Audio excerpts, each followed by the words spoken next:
All right, boys and girls, ladies and gentlemen, we are back for the continuation of our discussion on toxic players, how to recognize them, and how to address them. I am here with Julie, my co-host. She's in How to take them out. the top left corner of your screen, and she and I co-host our YouTube channel, Great. DMs Through the Ages, and specifically our Whoop whoop. playlist called um, Roll for Mastery. I almost forgot the name of Yes. the playlist, Roll for I was like, Mastery. excuse me. And at the Excuse bottom of me. your screen, we have Ms. No. Erika Martin from Elder Martin Publishing. Hello. Excuse me. And she is our guest of honor here today as we are discussing her chosen So topic of not very toxic honorable. players and how we deal with them. And that is of particular interest to, well, to all of us, but particularly Erica, because when she DMs, she's only DMing one shots, and you never know who's going to show up at your table, who that person is, how they play, how they cheat, whatever it is. And Warning signs. as the one shot DM that she is, and often people are playing to play at her table, that makes the question of how to address that all the more challenging because someone is paying to be there, and you to then kick them out. Presumably without a refund, raises a whole other challenge, right? You get kicked out of the hotel room because you were too loud, kind of thing. I am. Um, Much luckier than that. I just have to ask. I just have to go to my admin table and be like, "There's some. Can you are much bigger than me. Can you ask that guy to leave?" Yeah, but even at that though, that player still knows that you were probably the one who raised the I made the flag, call. right? Yeah, you I made the made the call. My call. Yeah. game store, You my weren't the game muscle, store but guys would probably help me kick some guy out. They yeah, used to have Big Mike when I had a gentleman who was like all of like 6'5", 300 pounds running the game store, and yeah, he had my back for everything. yeah, and Yeah.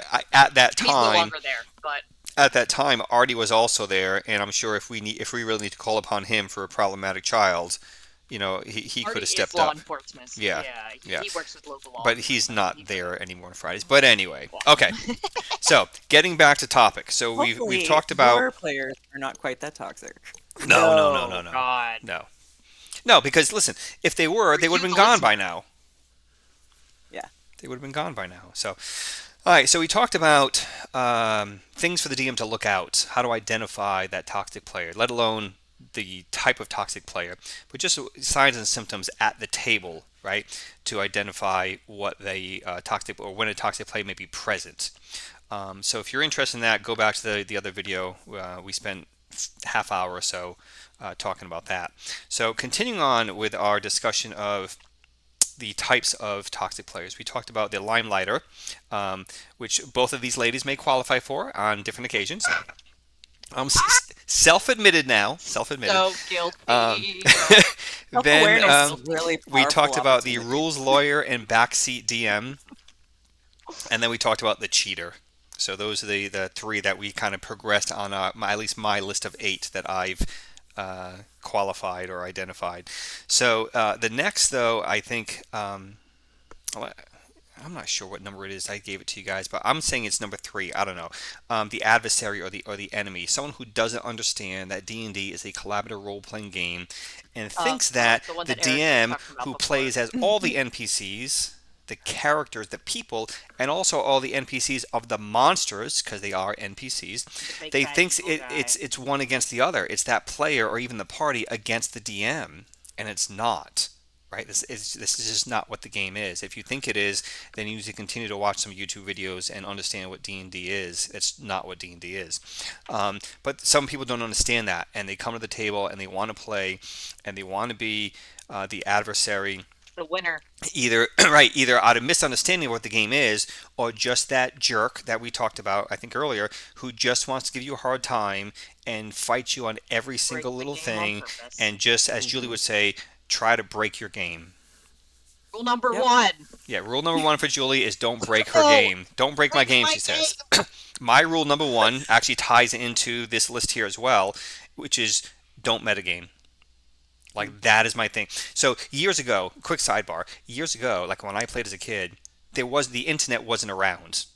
Okay, So Right, you really right. so couldn't. Metagaming was a lot metagaming harder. was not easy. The only way you're going to metagame is to sneak down and grab the monster manual and read through the monster manual, or read the From your module. DM. Right, that's the only way that's going to happen. But nowadays, they can freaking metagame at the table. Break out Yeah. their phone and At say, the "Hey table. Google, how many experience points is a hobgoblin worth?"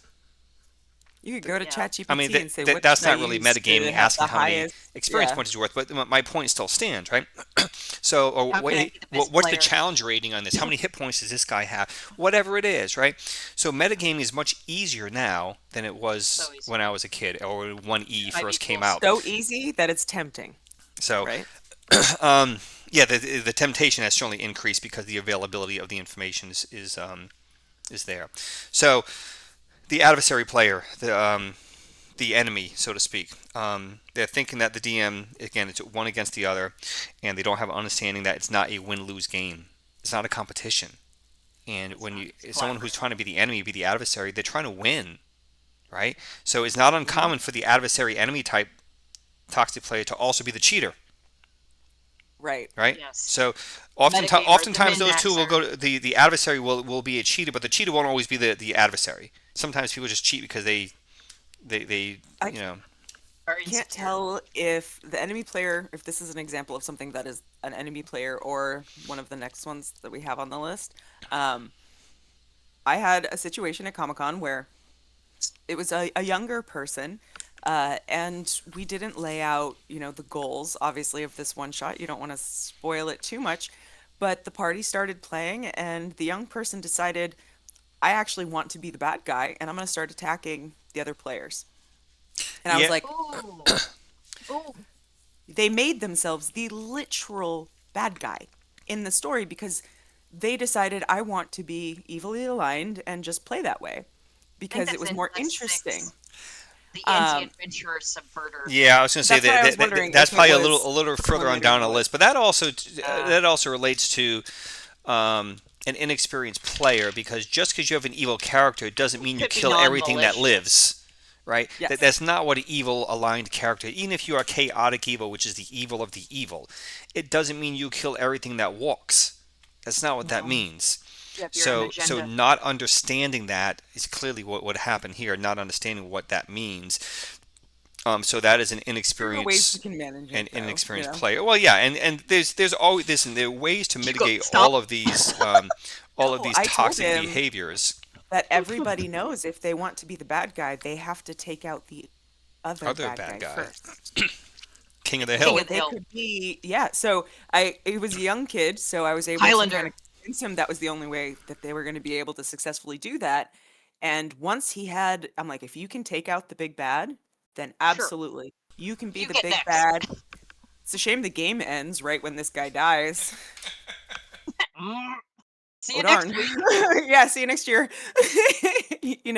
But the game was saved for the rest of the players. Um, Right. For everybody else. it's there. Yeah, there. I'm sorry. I think it was supposed to be the subverter. Yeah, well, that's what I'm Yeah, saying. that's That's what I'm what we were saying. saying. Yeah, Like number six. Yeah, but I mean, still, like that's still kind of an enemy player, even though it's not against the DM. It's kind of also against everybody else, and Yeah, that could also be in both categories, where the player versus all the other players. PvP yeah, Yeah, has to PvP be agreed bad. upon ahead of time. yeah. And as you ladies may That's a remember trigger warning. I at put session PvP as a zero, I trigger said warning. we don't do PvP, and the primary I reason only why do I it don't situational, and everyone's okay with it. as the DM, the primary reason why I don't is because you have to have a mature player or players who can play Yeah, whole that table, and not whole take table. that personal that you're killing my character, right? I do have a one shot that is really popular that is entirely PvP. Especially if even if everyone agrees upon that as session zero, right? And you play for weeks, months, years, and I've developed this character, and you guys know how slow it is in first edition, and you level Yeah, up to level 4, and now this other guy wants to have player versus player and kills your character after 3 years. Like, dude, come on, man. Yeah, seriously, that's not this cool. is Like no that longer sucks. canon. Right? That's yeah. So that's why I don't do PvP. That's not what the I game's run for, a you know. WWD&D game. It's uses arena battle rules. It's just all the monsters are famous wrestlers, and the characters get to design wrestlers. And then once they've slayed the monsters, they Beat have to each other. wrestle each other. Highlander. King of the Hill, yeah. King of the Hill. And I have a WWE belt. champion. There's a Championship belt belt for their mini, and there's a belt for the winner too. for the player. They have to pick their entrance music. Hmm, That's that's cool. amazing. That is amazing. I love that. It's It's such a fun amazing. one shot. Oh god, that sounds so fun. I have flashing lights and all sorts of stuff. I've got the announcers. The announce desk is where you get all of your loot, including some painkillers if you need them. So It's an amazing. adult game. It's very much an adult game. So So Julie good. loves the one shots for that reason, right? Is Sillies! they're atypical, they're Oh, non-traditional, right? the Yes. And you sillies. just get to f around for a few hours. I do it once a month. It's Yeah. really fun. So Not the WWE. I do a silly, A silly. fun one shot. I did a Whimsical. lightsaber, build your lightsaber, do the gathering, where they had to find their kyber crystal. And as they went through the caves, they got pieces of a lightsaber. So like it's not real D&D, not A classic. bunch of goblins hoarding all of the stuffies out of a village. I did that one. right, it's just that, and Erica, we talked about this, right? As to Drinking and contest, the D&D you both campaign. know this is one of my soapboxes, right? What is D&D? And Yes, that's not D&D, right? But you're using the D&D mechanics is what it is. I Using do. D&D I use the mechanics to mechanics. run that kind of silly one shot that otherwise would Mhm. not be really thought of as D&D. In D&D, it would be an arena battle, and they would be like gods or gladiators or something else A, co- boring. I just a do some bit. coliseum, like a Yeah, coliseum, joust. yeah, Instead of a a jousting coliseum, or a it's coliseum, ropes. yeah. Yeah, you just changed That's it it. into, yeah. Anyway, all right, so we are about halfway down our list here. We did the Limelight protagonist, the rules lawyer and backseat DM, the adversary, enemy, and the cheater. So before we go to the second half of the list, which Eric is kind of blurring the I line nudged into us. the Yeah. subverter, what any thoughts, ladies, you want to share on how to address this or these Those toxic specific players? ones that we've already gone over. How do you take care of that? Specifically for the enemy player, uh, I tend to put in my game description whether or not PvP is allowed, and if it is allowed, it's a trigger warning. So anyone Or you coming could in upset has someone agreed else. that they are potentially going to be exposed to PvP in this session. They get to decide if they want to participate in the session. They don't have to. They can pick somebody else's table. Um, so yeah, the way I get to manage it is by filtering the people who join. I'm Trigger sure warning. there Yes, are Yeah. but very what different if ways they've of made it through handling the it. filters? What if they've made it through the filters and you still have the guy Oh, who's fudging dice rolls? I'm not talking about how you keep them from getting in. How do you address it once they're in and the behavior makes oh, its they're gonna fail no presence matter known? what. They don't know what I have for the DC, and I'm the DM, and this is true for a lot of the DMs that I work with in other organizations. The guidelines come from the books, obviously, but Yeah. if you want to roll for that trap and you're being really unfair, or you're gonna try to The trap can fail pickpocket, anyway. Oh, you got a critical success? Alright, trap failed I anyway. am the one who decides if it works. Yep. I don't Yep. care what your dice say. Nope. Like you want to pickpocket your buddy? Go for it. I'm probably gonna let the buddy know because you're probably gonna fail. You have ultimately control over that, Yep. and it can be disappointing as a player to continue to fail over and over and over And then again. they'll get angry and maybe leave on their own volition. Right. It's Yeah. preventing them from letting it work. And Right. the limelighter. You just Oh redirect to somebody gosh. else. You just try to put the Actually, spotlight on literally no one else. so I I mean, had everybody someone else. say something to me. I had another player say, and they did this privately. They sent me a private message saying, twice tonight I tried saying something and you completely steamrolled me. And I felt terrible after that. Oh, Terrible. Now, in this And role, you were the player for clarity. Were you the player or in the this role, I DM? was the player. Okay. I was the player. I have received similar feedback in my early days of DMing too, where I had a player privately reach out to me, different person, and say, "You don't leave us enough time to role play ourselves, to talk." Like I was oh, talking I too like. much. Sometimes I like just sitting back and like but I listening to my wasn't whole table role play. giving them a chance. Like, Right. I So, would get their dice rolls and that was it. They weren't really like role playing. It was early days for my DMing and I didn't really No, recognize yeah. how to set them up for that.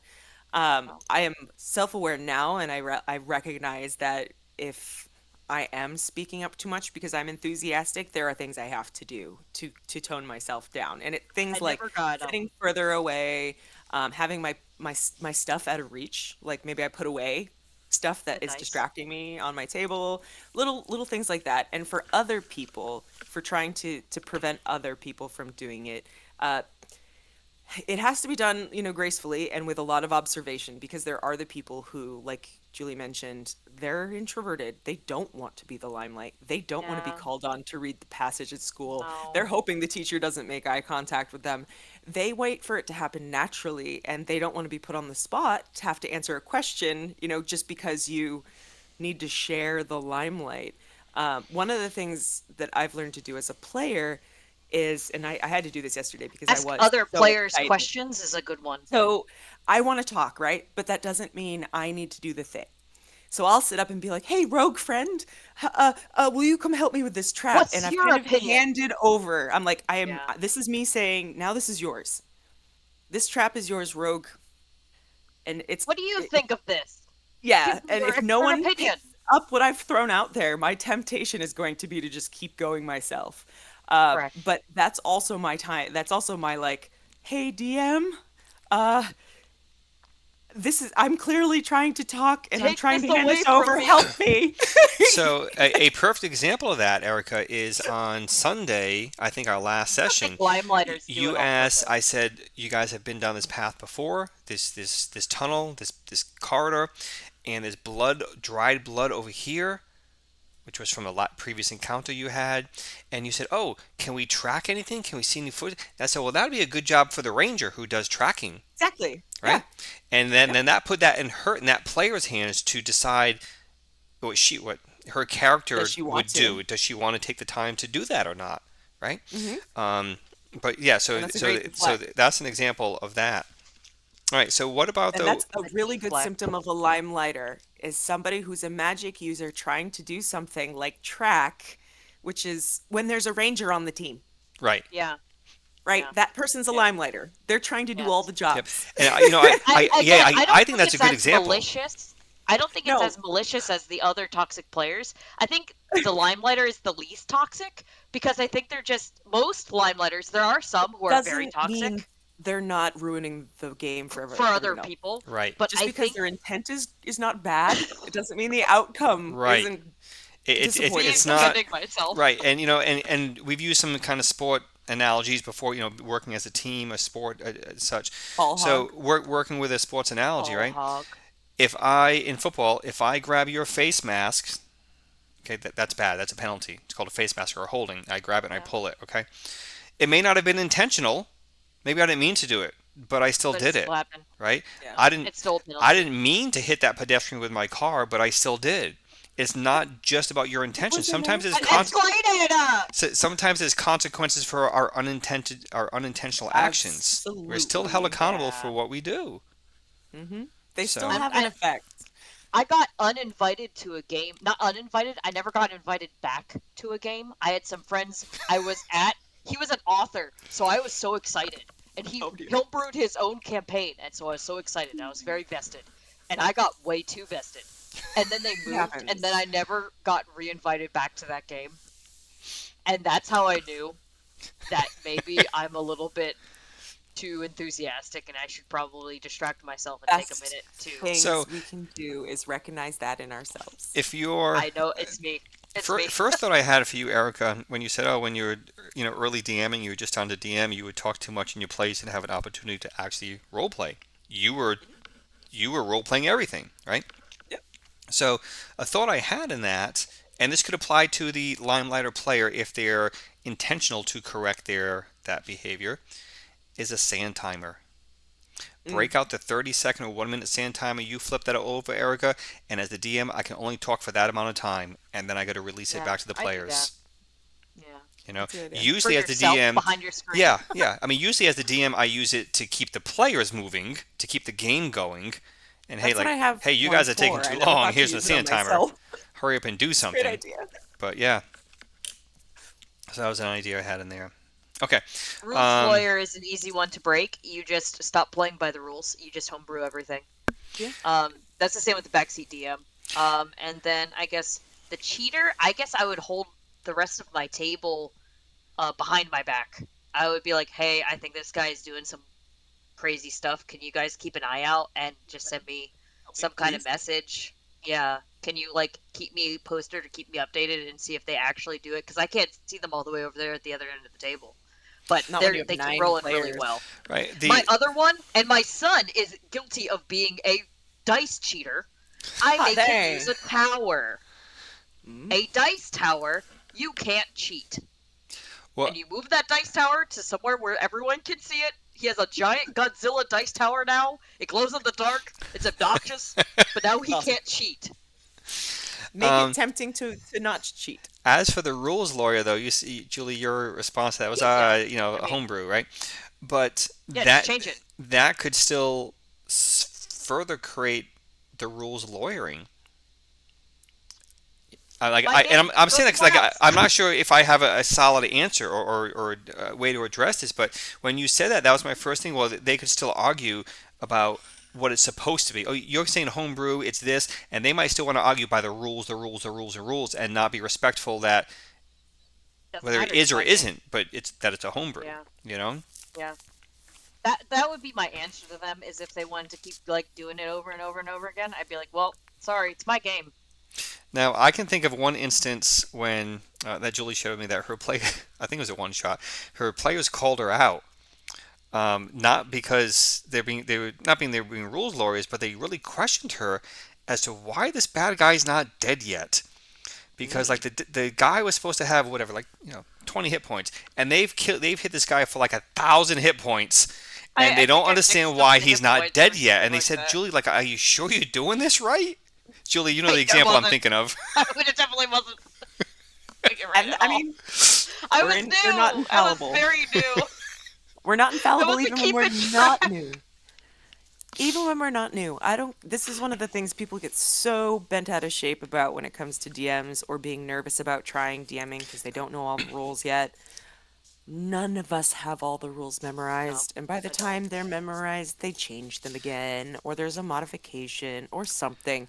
We're all A new just edition working comes with what out. we I don't have a lot of internal storage. I use external storage. I've got the external USB in the form of books. Because I have And these books, I don't feel like I have to memorize everything. I know where to find the information. but even if you have it all memorized, even if you know You every don't. single Nobody rule, does. you can still make a mistake, right? Absolutely. There can be a little glitch, right? Uh-huh. That you can make a mistake, and that's DMs like that's okay, and the players need to recognize that, like you said, that we are not infallible. We make mistakes. It happens, and it's rarely well for a good DM. It's rarely intentional for us to kind of stick it to you. No, it's because we made a mistake. We over Julie, whatever it was, she made a computational mistake, and the bad guy should have been dead like 15 rounds ago, but he wasn't. It was an honest Hey, mistake. She was. It no. was just. It was a mistake. Sorry, I And made a let's mistake. say you're someone You know. who does have all of the rules memorized and you don't make mistakes. There are still mechanics and rules that are written in they're not described perfectly. They're still written by humans who Yeah. might In have not English. been incredibly clear. There might still be room for negotiation about what that mechanic even means. Correct. So even when you And we talked have about the that. Yeah, rule, we talked there's about still that some last room. episode. I'm not sure if we were recording then. Rules light versus rules heavy, adjudication, right? And the less rules there are, the more open it is to adjudication and interpretation. Um, Yeah. and to each their own on the style of play or the type of game that they want to play or DM. But okay, so moving on. So our next one, Slowpoke. yeah, our next one, and this is one like personally just it bothers me. It bothers me. This might be my number two, right? Number one is don't metagame.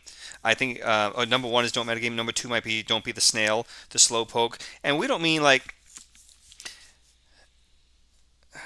okay. I'm So curious what you're going to say. I am okay. really curious Okay. how, So what you my best example of this, okay, and this is one of the many reasons I don't use initiative. we don't have turn-based combat in my games, okay, is when you have turn-based combat and you're playing 5th edition D&D or 5.5, whatever, and your character can do like 10 things in their turn, and you have 8 characters at your table, Julie, Yep. and I'm at the bottom of that initiative list. I got to sit there for the next 30 minutes just waiting for my turn. Okay? So be it. That's the way we play the game. What bothers me is when it comes to that guy's turn, he waited 30 minutes, and Julie says, "All right, Keith, what do you want to do? What do you want Torgalore, your character, to do?" And that's when I start saying, well, let me Uh, see. Well, I have this spell book uh, of 30 spells, and no, not what did you guys do again? yeah. I hate I'm that. sorry. I wasn't paying attention. What I hate happened? that shit. Oh And my I'm like, I God. just told you guys. Yeah. That is the snail. Okay. Not someone who's necessarily indecisive. That can be a component of it. But the one who just draws the game to a halt so unnecessarily, right? That to me is the snail. The one who doesn't pay attention. Um, the one who, again, like I Doesn't said, waits understand their the game. turn to even consider anything when they've had to pass 7 players ahead of them to contemplate what they want to Yeah. do. And I get it, it's turn based. So what I do is They going to be don't know the shape predicated of the Like upon the game. other that. 7 people before me. But I should start to formulate my idea, and it might shift 3 or 4 times along those 7 other people ahead of me. But by the time it gets to me, I should have an idea of what I want to do. It's like standing in line at a restaurant that like you have to order at the window. If you've been in that line for a while, you've had time to Maybe you should think. have known. Yes. Yeah. And the rest of us standing behind you, when you start just reading the menu, when it's your turn, it's like, come on. Yeah. Yeah. Yeah, or then they start There's asking nothing. all these questions that are already on the menu. Does it have this on it? Does it have that? Lady, it's right there. It tells you. Yeah. So that to me is the snail, and that for me is like that's my rule number 2. Don't be the snail. But Actually experienced that a lot in one shots. it happens, You and don't. it's okay if Oh. it happens like once for that player. But if this happens on every single time, week after week after week, What come shifts on, the dude. dice is You're, my you're, is you're my least holding favorite. all of us back. You're stealing. You're sucking I the get a wind lot of out of the that. sail. Roll the d12 instead of the d20. Dude, I see a dude, lot of that. dude. I get so the statistics for Comic-Con in San Diego is that about 50% of the players Are new. in Have, D&D rooms are playing for the first time or they're brand oh new my or god. they're because they generally go to events to Oh, try this looks something. like fun. Yeah. Yeah, they need to burn 2 hours. They'll play a game. So we have to be prepared for pacing. Pacing is one of the things that we are obviously stressed very, very, very closely uh, is pacing. And knowing how to pace yourself and how to control the pacing of your table. And that's difficult to do sometimes when you have brand new players and you have to coach them through how to play. Um, Really quick. Yeah. really quickly. But what I do find is we don't have a ton of disconnected players in 2 hour one shots, right? Like it's not 2 hours enough is so time. short. Yeah, it's So short. yeah, you have the people who might not be interested in the game that they thought that they were gonna, like it's their first time playing, it's not as much fun as they thought. They didn't really notice or they didn't realize what role play was or something like that. That happens occasionally.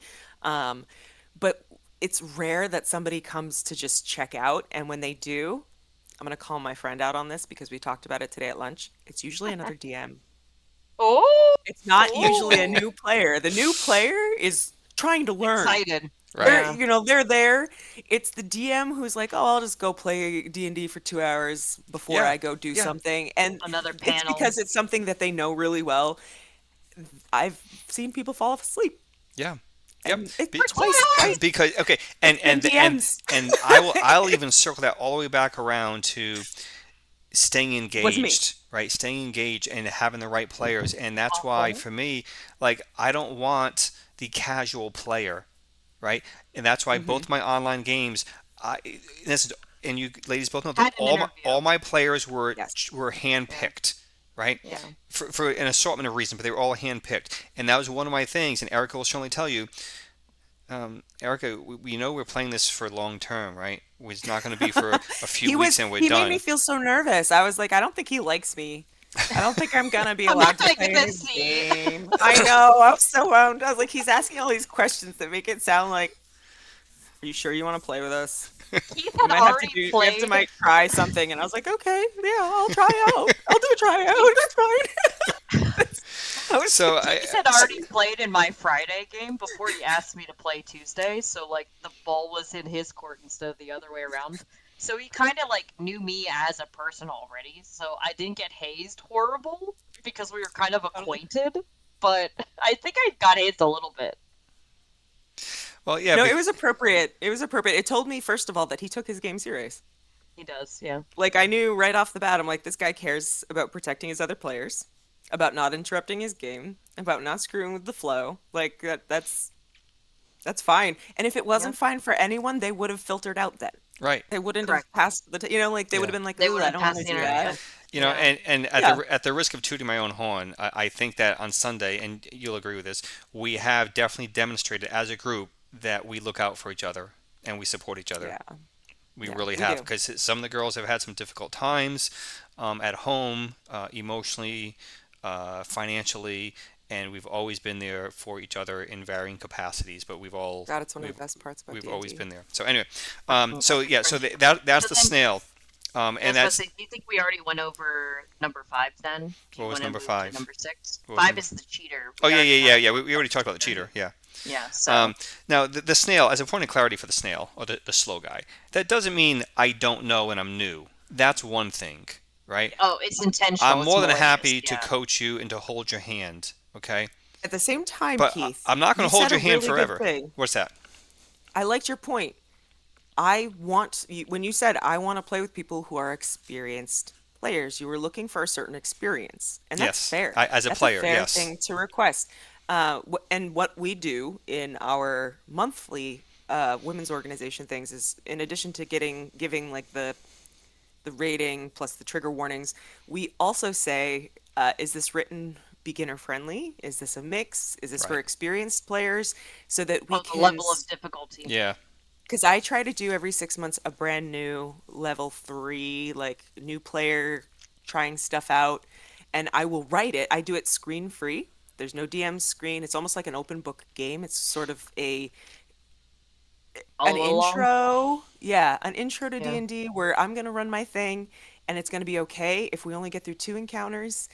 You can ask questions. We'll have the book out, but Session 1.5. everyone everyone signing up for that game knows Knows that's how that. we're gonna play. Yep. That's what they're The getting signed That up comes consistency. for. down to session zero, right? And managing those Mm. expectations, both on the player The side and the expectation. DM side. And for while the one shot, as Mhm. we've talked about here over the past hour or so, there really isn't a session zero, but you can substitute as best as you can your list of say, hey, here's my 6 bullet points. This is what you're going to experience in this game or not experience. This is what we expect of you as the player, experience, inexperience, or what have you. So on the snail, yeah, you don't have to be. Whoops, you don't have to be experienced or inexperienced to be a snail. Inexperience is one thing. I don't know. I don't understand. So I don't know what I can do as the player. That's one thing.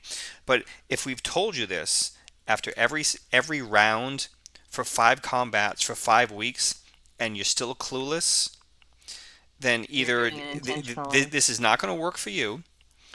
Um, it's probably not going to work for me as the DM. Um, or you just don't care enough to take the time to To take 10 remember. minutes to read the one Yeah. page description of your character class You in know what I the player's do handbook. when people start doing the slowed down by their trying to figure out what to do? I take away their character sheet.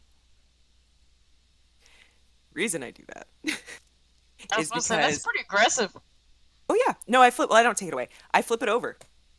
So they stop looking at it and I go, Yeah. "What do What do you want to you do? Just tell me. want to do?" Don't Oh, like if they're shop. sitting Don't there shop.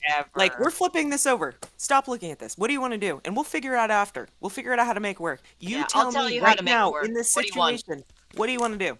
You're not going to You find want the to answer in this sheet. stab this guy? You want to shoot an arrow? Right. What are you doing? So How so you get it done is in and this I sheet. haven't really had to implement it, but my predetermined technique for that, Erica, is not so much that, but I'll break out the sand timer.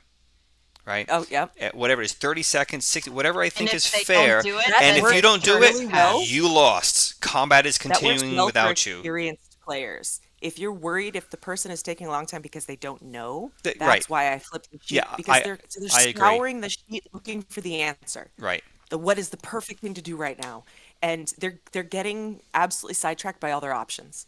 So Yeah. that's why I Yeah. flip it over and I'm like, no, no, no, think with your head. Yep. What does your What do you want? character want to Yeah. do right now? What would they do? What do you want? Put yourself in those shoes. Once you've decided that, let's look at your sheet and figure out how to make that work, if we Yeah. can make that And work. and at that point, you can really condense that down and say, what do you want to do? Do you want to run? Do you want to attack? Do you want to do, give them a few options. Okay, I want to attack. Okay, well, here's your methods of attack. You can cast this spell, you can fight with your melee weapon, or you can shoot. Right? So you can kind of guide them in that sense. And like you said, let's just flip it over and analysis paralysis and just think about what your character might do. And you tell me This and I works will guide you really through the well process. That's for new players. Yeah. for new players because they get so new players are overwhelmed by rules. Hmm. So D&D much is rules. intimidating So much because rules. of the Rules rules. and math. Oh my god, So they get math. this sheet that says who they are and it's their turn and they're Math. like, "Oh my gosh, where does it say what I'm supposed to do?" They're looking for the line that says you do this. And I can tell that they are just they're Flabbergasted. grasping at it. They're looking for the answer. And Yeah. that's when you have to take the sheet away and be like, "Listen, you're a new player. This right here? No, no, no, no, no. Role play for me. Tell me Yeah. what What you do you want to want? do." What And you I'll want? even remind them, I'm like, "You're a ranger, you're standing in the woods, you're looking at this thing. What are you going to do?" And then Who's that puts who's them in doing the it? space and thinking about it. They're thinking about their other people, and then flip over the sheet and be like, "You have this, this, and this to make that happen." Like, what do you think feels the most natural? Yeah. Walk them through it. Yeah, Yeah. and like I said, Yeah. that's not the toxic player we're talking about. That's not the snail we're No. talking about. We're talking about the guy No. who knows enough or should know enough by this Who's been stage here of for a year level of and a half play, right? and still doesn't know And what at 20 this is. stage of the combat or Or is whatever it willing to waste is, people's they've had time. enough time to plan Mm. and they still are completely not ready at all. That's really what They The stopped biggest that's the caring snail. And when 9 this sessions happens ago. again and again and again and again, and you're holding the gameplay back because you don't know you haven't done anything, then you're impeding upon everyone else's enjoyment because They're there we just for their had SO. 6 rounds of great combat, successful or not. We 6 rounds of great combat.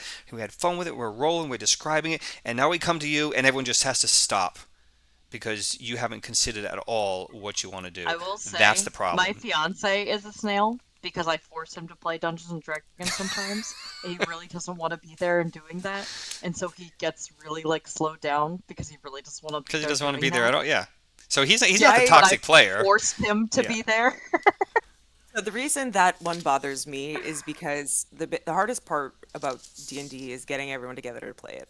It's not the actual Yes, game. It's scheduling. scheduling is the biggest boss there is, and when I put aside time to play D&D, that is the time I put aside to play D&D. If I have to be out of here at 6, it's because I have other obligations Yep, or I've said you're something out of to other life. people.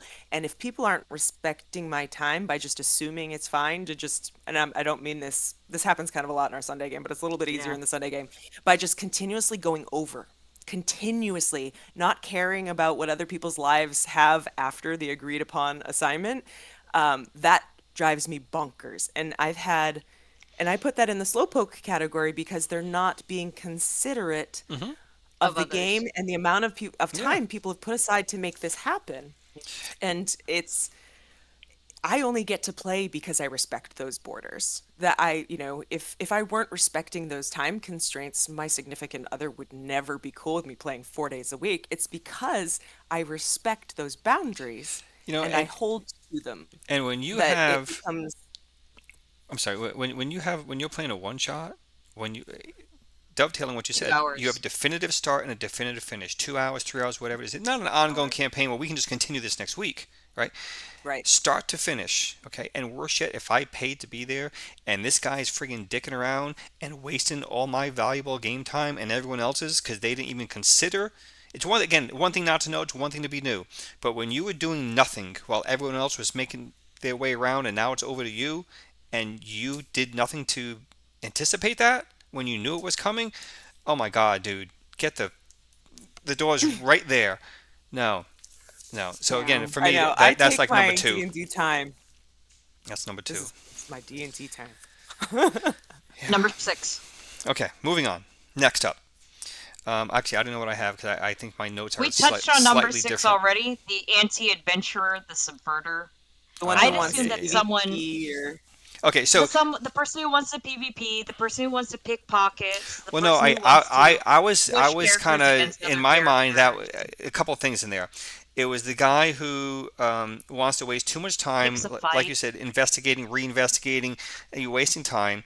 The murder hobos kind of fall in murder there as hobos. well, pick okay, a because fight. they're Yeah. subverting from what we're supposed to be doing. And the Really common anti-adventurer problem with as children. to the anti-adventurer is best Children, playing in a sandbox, and we don't play The sandbox most games violent because they players don't of work. all D&D Because players. the anti-adventurer is the one who has the very clear, articulately clear plot hook laid out in front of them. Like this is what we're going to do, and then they go a completely different direction on purpose, intentionally. intentional. On purpose. Yeah. You know, That no. also ties with number 3. Yeah. 3 and 6 kind of go hand in hand. They're kind of They can brothers. be. Yeah, because Yeah. they're adversarial to the DM, and that's what the anti-adventurer is. Now, for myself as the DM, affording my players their agency, I will provide them multiple plot hooks. I'll call them breadcrumbs. I'll call them leads. Call them what you want. Leads. And as the game kind of plays out and evolves, I, as the DM, get a sense of what is catching their interests. So I'll then feed into that. I won't necessarily squash the other breadcrumbs I left behind, but I'll feed into the ones that have caught their interest. Case in point, on Tuesday, 6 books they're looking for.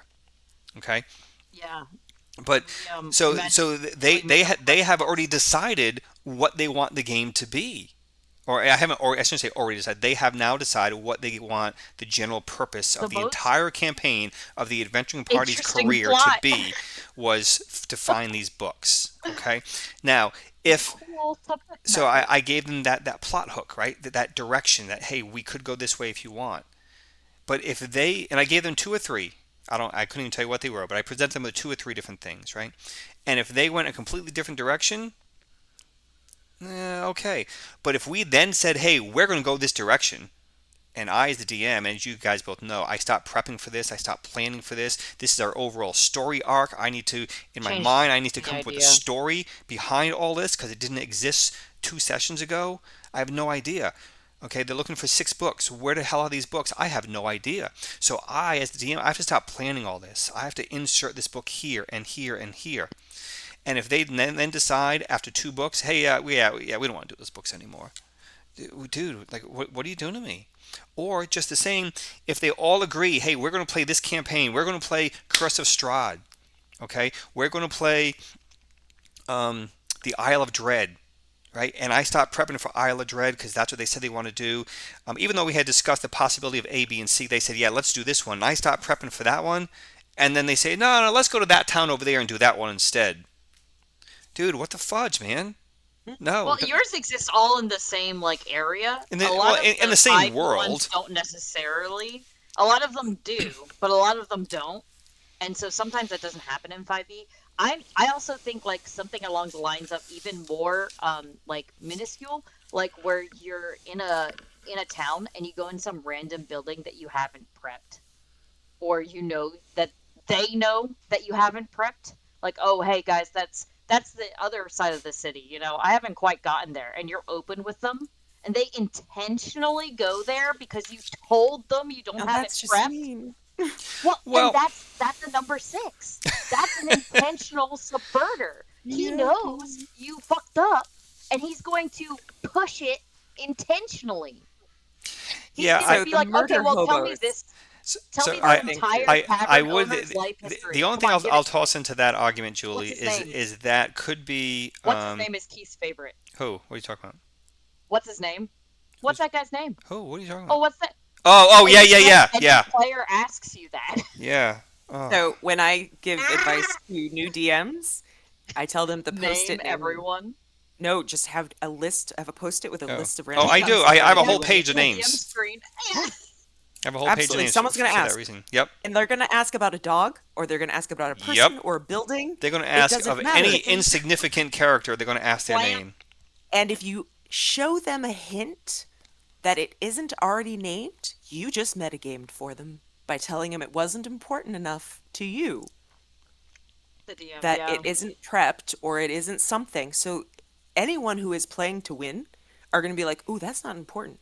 Let's move She on. didn't have a name for that. Yeah. I I'm don't. so glad I I'm have going none this of way." those players at my table. So Yeah. So it glad. helps. It helps Yeah. to just be prepared. It The rules interrupting the game to figure out what the rules are doesn't break immersion. No. Interrupting the game to figure out the story does. And I mean that from the DM perspective. If the group has to ask you a question and you have to interrupt your game to figure out what the story is or to answer that question, it breaks the immersion because they're saying, "Ooh, that wasn't part of this story. They have to make that up on the fly now," Sometimes which I'm is not prepped cool, enough and I don't but it's remember the exact details and I and have to that's turn a couple fine, pages back and read something. but I'm it like, hold tells on, them guys. something. You've Yeah. given them accidental information by doing that, where even if you didn't, no data is data. It is absolutely data. So I forgot where I was going with this. Welcome to my world. But what I was going to say, what I was going to interject there on Julie when she said, "Hey, yeah, I haven't prepped that part of the city." But then too, I think it's a little unfair to then expect the characters to not go there because then at that point you're railroading them a little bit, Oh, potentially. I just tell them the road's broken. So, There's a but magic wall but around but it. Like, if go they ahead, keep still trying. You're if not they going to get still there. want to go to if they still want to go there, that's fine. Then we say, okay, well, we're at a stopping point. We're going to stop here for the night, and we'll continue Yep. next week. And I will have that ready for you. But just the same, that also ties into DM prep as well. And one of the things, as you ladies know, I will frequently or commonly ask you at the end of a session, what are you guys thinking about for next week? What do you want to do? Where you want to go? So that I can be prepared to run that game for you. You know, and of course the anti-adventurer, the guy who wants to be difficult, would say, "Oh yeah, yeah, yeah. Well, let's go over here, go over there," and then you prep for that, and then it comes game time, and 10 minutes in, they're going the other direction. Yeah. And again, for that to happen once, that's one thing. But when it's happening week after week, and it's the same person, no, that's not. And again, that's the guy who's also going to tie into perhaps the limelighter, right? Because they're the one who's going to try to take the attention and Oh, redirect the whole intentional. group to go Yeah. that way. And if To not, take then they're the going side solo, and now I have to DM kind of both of the things until party. I can kill this guy off for being a dumbass and splitting the party. Keith, I'm sorry. My significant other is getting cranky. Okay. All right, then Julie, you have a good night. Eric So and I will sorry. finish up. We only got one or two more bullet points here anyway, so. You have to finish too. Um, I think we can do. We only have really one It's more up left, to which is you the edge guys. lord. Yeah. Yeah, The the boundary edgelord. pusher. Oh, The I'm boundary sorry. Edgelord pusher. or the Oh, sorry. Hang instigator. on, hang on, hang on. I The gotta go. instigator's kind of a subverter, Yeah, that's in my part of that's part of opinion.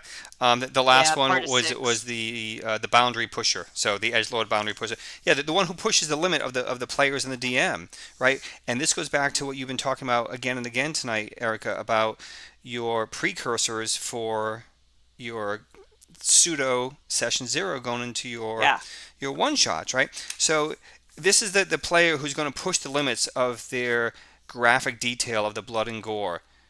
Oh, If I said this is a PG, we better stick to Oh. that. right, and they're It's pushing also the they're pushing the person. limit to R, whether it be sexual or graphic and horror or children slavery, whatever it is. They're pushing the limit. And the worst boundary pushers in the world are children. Yeah. Oh yeah. 'Cause they don't know. 'Cause well, they're always testing They're limits. murder hobos. Kids are always going to Yeah. test the limits to see how far they can They're the go. most Well, and that's violent video game. That's D&D video game. players Yep. out there. Video games. All they It's want to do video is games. slay. It's like you meet this nice NPC Little at the old lady. tavern. Can I kill I him? stab I'm gonna her. kill him and take his soup spoon. Yeah. And you're And like, and why? but I was kids like, do. that's a great way to get kicked out of the tavern and ruin the Yeah, entire adventure. but as kids, they don't care about that because first of all, like you said, No, video they games. are pushing boundaries. That's what kids do, right? They're trying to test the limits of Mm-hmm. life. They're trying to see how far they can go to see really where the consequences are. Video games and And social media. in D&D and video games, there are no consequences for your No. There's no actions. consequences. There really isn't. In So D&D, I there's haven't yeah, played it. consequences. well At yeah, my sanctified D&D yeah. table, there will be Okay, consequences. yeah, and what are those consequences to the 12-year-old? Their character dies, and they roll up a new one, and they play again next week. Mm-hmm. You know, Not necessarily. so They they're not. don't get to do the adventure. So for kids, that makes sense that they're the ones who are really going to push those limits because there's no They do. consequences. I try to stop people. They say silly shit, and I'm like, wait, let's think about this. So let's say you do this. Let's go into a time loop, different timeline scenario. And you do this. And you throw. Last night, my stepson's friend tried to throw a platinum ingot, not just a piece of platinum, an ingot at a guy to pay him, to tip him. I was like, hold on. And this is my fault for giving them the platinum ingots, but they can do nothing with them because they're kind of in the boonies right now, so they can't cash in any of their winnings. They got like this lottery jackpot and they can't cash it in. I'm like, dude, you tip this That's guy a hilarious. platinum ingot, he's not gonna know what to do with it. He's gonna flip his ever loving shit, not know what to do with it. Like what Oz was saying, that if you over tip somebody, then they're gonna like tell the assassin guild to come and kill you because you have all the money. And I was like, that's a great way to not have this adventurer guide be with Don't you go after and have Marisha. advantage on these wilderness checks that you guys are just about to do. And he was like, fine, I won't do it. And I was like, good choice. That's the right answer. But I'm you know, like, But dude. yeah, the but boundary pushers like seeing, like getting a rise out of people. They like The seeing whole the table oh my God, did they just say that? Um, and not everyone is happy with that. you into know, it. but and staying with the kids, kind of saying that they're the biggest culprit of this, and I'm not denying that, but um, It's true. they do It's it so because true. again they push boundaries because Teens. that's what kids do. They do it because there's Yeah. no consequences, and they do it because they're not understanding the role playing aspect of what D&D is. Right? There's no consequences. Hmm. I die, I roll up a new character, but you're missing out on the whole the role playing aspect of the game. Right? They just think it's a video game. They're just going to respawn and kind of continue, An and RPG and they're missing out on the RPG, the whole role playing aspect of the game. You role know, playing game. they Yeah. view it they're viewing it as a video game. But anyway, the I boundary had someone pusher. tell me that they skip the cutscenes in all of the video games they play. And I was like, well, that's Oh, that's literally like all my the husband. story. That's all the story! I know. I don't care Oh my about the story. I want to play the game. Playing the game involves the story! No, it doesn't. I just Right. go. Okay. Okay. In my defense, when I started playing video games, I had the Atari 2600. There were no stories. You played the game. Games have become like little movies. I Well, love You have to watch the that's cutscenes. not what a video game is to me. I just Section want to play the 33. friggin' I just want to game. watch over and Anyway, over. that's the side note. Okay, so the last one is the boundary pusher. While oftentimes we see in kids, they're not the only one. Certainly, No. adults will push that limit. Why? Because they know it's going to get a rise out of that person over there who's you kind of really pushing the boundary for them in that graphic, gory description you're providing, or whatever it Or is you're sexually doing, explicit. or yeah, That's another thing or that ends whatever up it is, happening right? is And read the and room, not fella. only is that just like wrong to Drug push use and that person's sexually threshold and explicit level of content. comfort, like there's no need for that. And that's the kind of player who you got to pull aside and say, dude, it's not cool. You need to stop it. Not the table. And if Yeah. it continues, Find like another that's one table. thing is you're going to quickly get the boot on. Because Yeah. you're really ruining the fun for everyone else. You're not just you're making them uncomfortable. They're not going to come back. The whole 9 yards. Like that one's a bad one for me. That one's a And if bad you're one. not sure about something, ask. You know. If you're not sure Hey, if can it's a I talk about boundary, this? Yeah. ask. I Mm. have a really fun, adorable halfling who grew up a long bottom on the farm. Anyone familiar with Lord of the Rings? Yes. The long bottoms grow the finest of pipeweeds. Yeah. And yeah. So she smokes all the time after bad fights to calm herself Decompress. down. Yeah. And I never would have brought this character to the The table without magic having grass. approval from the DM and all of the other players. I never would have even considered bringing her if that was a type of humor I wasn't already aware that the table was comfortable with. If I thought Right, I right, was going to right. make people feel uncomfortable Don't by bring it. having my character do this all the time, I wouldn't have. And before I even made the character, I made sure that it was okay that Hey she DM, had this if sort I of make a reference. pothead, can I play it? Yeah. All right, The so WW D&D that I play, there's references to painkillers. There's references to hard drugs actually, because it's a Yeah. 90s WW Thing. thing. Yeah. But Coke. I make Lots of it cocaine. clear. I call it the mysterious white bag that was thrown in. Booger sugar. Yeah, it's just D&D has a drugs. baggie. The D&D equivalent is They do. sharp sugar. Sharp Yep, they sugar. absolutely do. Um, so yeah, but that's something that should be communicated. It should not be assumed. all right, Right, so ladies, exactly. we've talked here for roughly 2 hours now. Well, Too long. two different No, I'm kidding. videos on Kidding. Kidding. identifying toxic players and what these toxic players are, what are their specific behaviors. We brushed upon a few of them on how to address them. We did not really get too in depth on how to address them all on an More of an individual umbrella. basis. But Yeah. if nothing else, it kind of sparks the conversation. It gets the wheels turning about how would I address that, right? And if you know We how to learned that both address one or of two, us you can like to be the probably center of figure out how to attention. address the others. But nonetheless, it's food for thought on how to address these players that you don't want at your table, or maybe to be transformed to be the player that you do want at your table. Excuse me. So, as is a very weak tradition of ours, Erica, with Julie and I will turn it over to you, Erica, for the last word, the Yeah, closing you're the word guest. here, as the guest of honor to close our video The here on synopsis. toxicology of players. Psychology of players. Like a Let's see. general wrap up of Closing the video. Yeah. general wrap up. Yeah. It's a group storytelling game. What? That's what it is. Ultimately, we're trying to write an unwritten story together. And I think all of these problem players, if they had that concept at hand and fully rationalized, none of these problems would exist, right? All of them can be brought down to, this is a group story. It's not your story. It's not their story. It's a group story. And you've got a captain, the DM, and you should rely on this captain. It's their job. If you wanted to interrupt the story, you be the DM next time. There's so many ways to play, so many environments to play in, and you can't over communicate. All I'll leave right. you with that. And on that, we're going to wrap it up. Julie, I will see you Tuesday. Erica, I will see you next Sunday. And Yay. you all have a good week. Those who might be watching, hope you enjoyed it. And feel free to engage in our conversation by sending messages or comments in the on YouTube. And I generally reply and respond to the one that I get. And Which The one are one. you? and LOL. you all have a good night. We'll see you next time. Bye. Peace out.